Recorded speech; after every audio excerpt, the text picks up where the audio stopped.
But anyway, yeah, you guys, I don't know what happened there. I think a ghost or a specter turned off my recording. Maybe it was God. I don't know. But I'm talking about the band.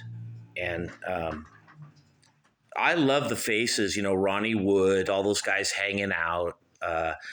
Rod Stewart kind of killed it, but there's bands like that that just all hang out. And the band, I think, that hangs out the best would be the band. I could see Ronnie Wood hanging out with these guys, and they're all just happy, And then as I was just trying to say before I was so rudely interrupted, Clark the Shark comes around and wrecks the whole vibe. But dude, I have my way, and you guys have your way. I think when I quit drinking, dude, that was the end. Like nobody wanted me to hang around anymore. Like in I quit music, but it wasn't just that. I quit drinking, and I quit music in 1992, and then I quit drinking in 1995. And dude, it was like a double whammy. That was the end of Clark the Shark. But not my end or quest for listening to the band. And these guys, what a band they are. Is this my favorite band?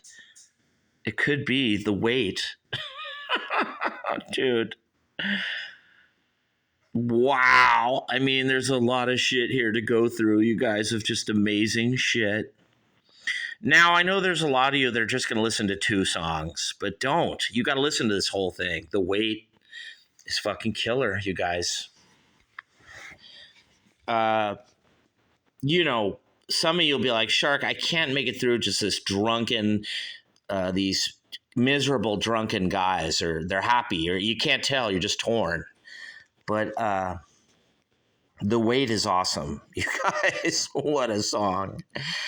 And Tears of Rage, a Bob Dylan track, basically, dude, with Richard Manuel, who later killed himself, co-writing track 2. Dude, Tears of Rage, fucking awesome.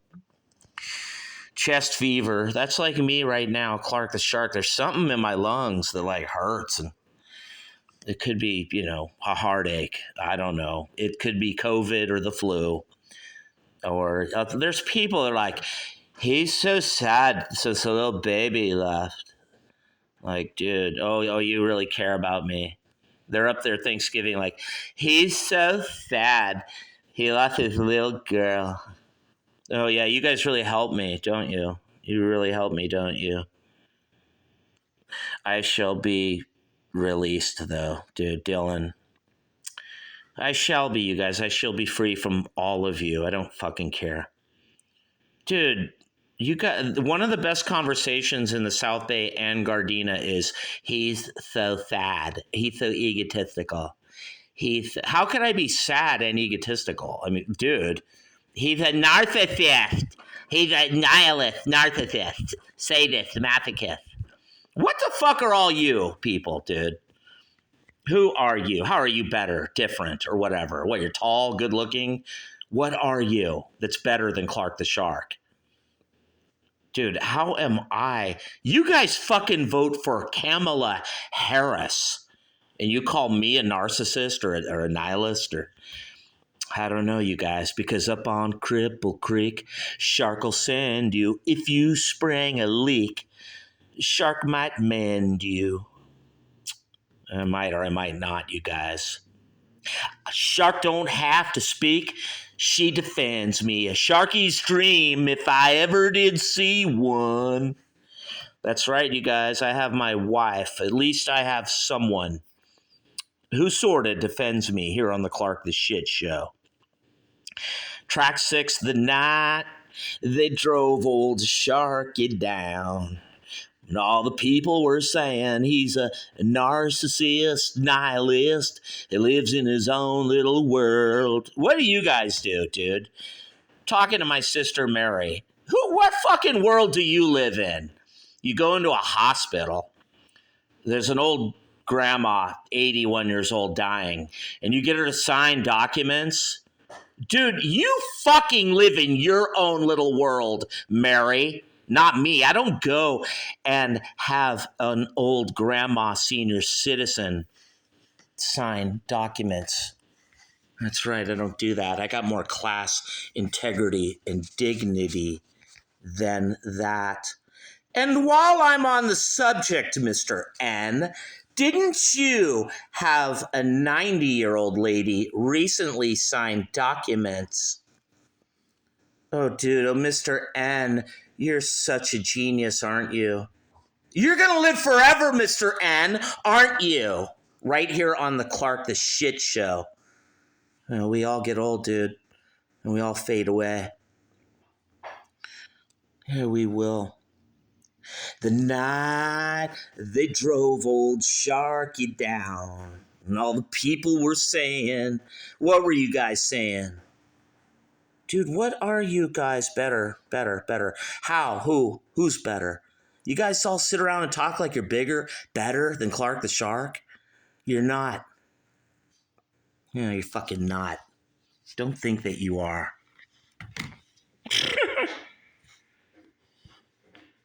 Dude, why'd you do that, Mary?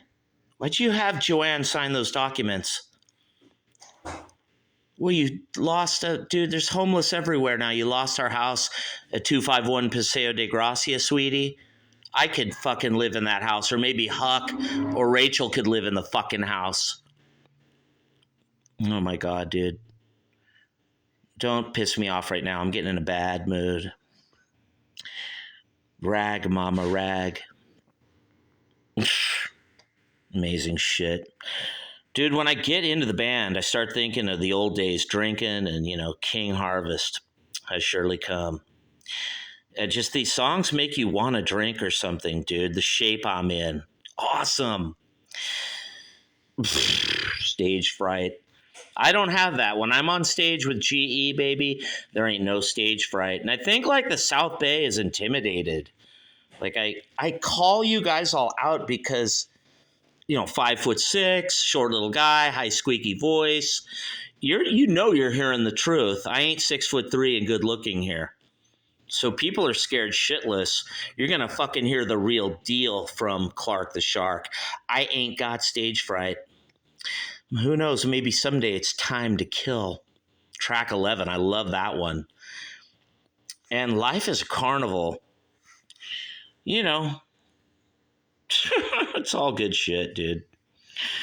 Danko, Robbie Robertson, and Helm. That's probably my favorite song here, you guys. Fucking love it. And when I paint my masterpiece, I wish they would quit doing so much Dylan, even though they fucking do it awesome.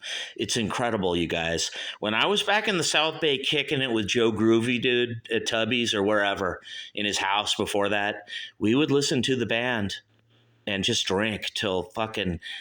Dude, me and Groovy Dude would drink till 5 a.m, and he'd be like, "You ready for more?"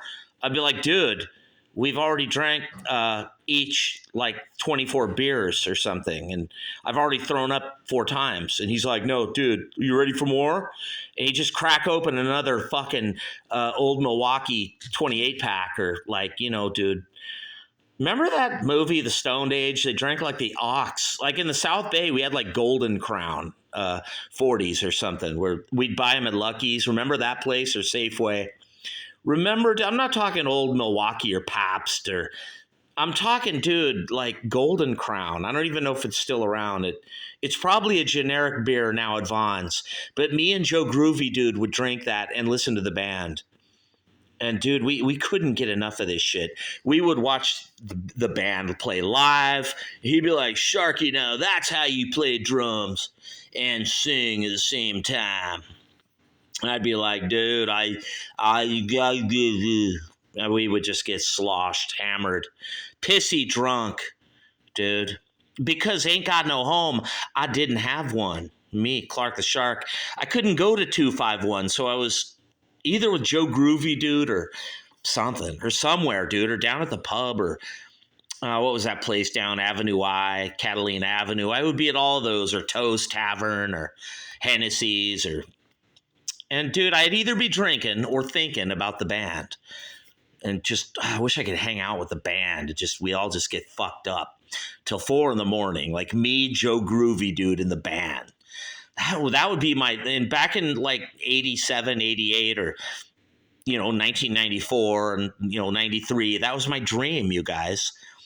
Like the music industry like is pushing Blake Douchebag and heroin and shit. Like, dude, that's dangerous. All we wanted to do in the South Bay was just drink generic beer we got at Lucky's. Remember the 24-hour markets? You'd go in there and buy generic. There was some beer even lower than Old Milwaukee and Pabst. It just said beer. Remember, it was just a white label like at Ralph's. And it was in blue letters. It just said beer. We would like fucking drink that and then go listen to the band. Dude, I mean, we had to, you guys. And it makes no difference. We were just living for the moment, you guys. Ophelia. Awesome. Every time I think of Ophelia, that name now, I think of Dave Grohl's little daughter and how he cheated on her and the rest of his family. Very sad. Right here on the Clark the Shit Show, Acadian Driftwood. It's all good, you guys.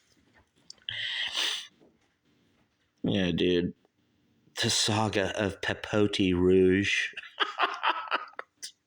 Every song is, I don't care if they write them or Dylan writes them. Fuck, of course, dude. The Stars. All music gives it, dude. This could only be a 5. All these guys, dude, these geniuses. I feel bad for the guy that hung himself in the shower. And me and Groovy Dude were right when that happened. We just bought like a 12-pack and no, dude, we bought like a 24-pack or something. Dude, the guy in the band like killed himself, and I'll never forget that. That happened in the 80s, you guys, and it was like sad or something. It was devastated. I mean, this band means a lot to people in the South Bay, And if you're talking about inspiration, like Clark the Shark, drumming, singing, sure, dude. It's this band more than the great and immortal Don Henley. Yeah. It's not the Eagles, you guys. Certainly not. It's the band. Levon Helm, amazing. Drummer, singer, and he never makes a mistake or something. And the whole band, no pun, is tight and good. Dude, Robbie Robertson, all of them. Drinking music, you guys. Music for fucking losers and just douchebags. But like nice, cool douchebags. You don't want any political people around. And me too. Me, Clark the Shark, if you gave me enough beers back in the South Bay, I'd be like, dude, don't talk. Dude. Like someone would be like, Ronald Reagan, someone would come in and I'd be like, no, bro, dude, don't talk about that. Oh, I'm too fucked up. I'm too twisted. Dude, I got that way in the South Bay. I would join in with the fun, and we would all just drink at Tubby's or somewhere and listen to the band. Before Tubby's, Joe Groovy Dude's house out there by Torrance High School, his house was the Tubby's, and then I guess somehow it all got moved back to the backyard, back to Tubby's, and I was only there not long, or dude, I would come, but I didn't drink anymore. And I guess, they thought I was a drag or something. And they're like, dude, Sharky, don't. I remember I watched like a Mike Tyson fight there one night. It was insane.